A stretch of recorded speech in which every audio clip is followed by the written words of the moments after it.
وقالوا لجلودهم لم شهدتم علينا قالوا أنطقنا الله الذي أنطق كل شيء وهو خلقكم أول مرة وإليه ترجعون وما كنتم تستترون أن يشهد عليكم سمعكم ولا أبصاركم ولا جلودكم ولكن ظننتم أن الله لا يعلم كثيرا مما تعملون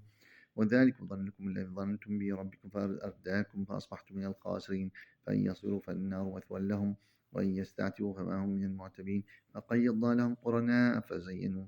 لهم ما بين أيديهم وما خلفهم وحق عليهم القول في أمم قد خلت من قبل من الجن والإنس إنهم كانوا خاسرين وقال الذين كفروا لا تسمعوا لهذا القرآن والغوا فيه لعلكم تغلبون فنذيقن الذين كفروا عذابا شديدا ونجزينهم أسوأ الذي كانوا يعملون ذلك جزاء أعداء الله النار لهم فيها دار الخلد جزاء بما كانوا بآياتنا يجحدون وقال الذين كفروا ربنا أرنا الذين أضلنا من الجن والإنس نجعلهما تحت أقدامنا ليكونا من الأسفلين.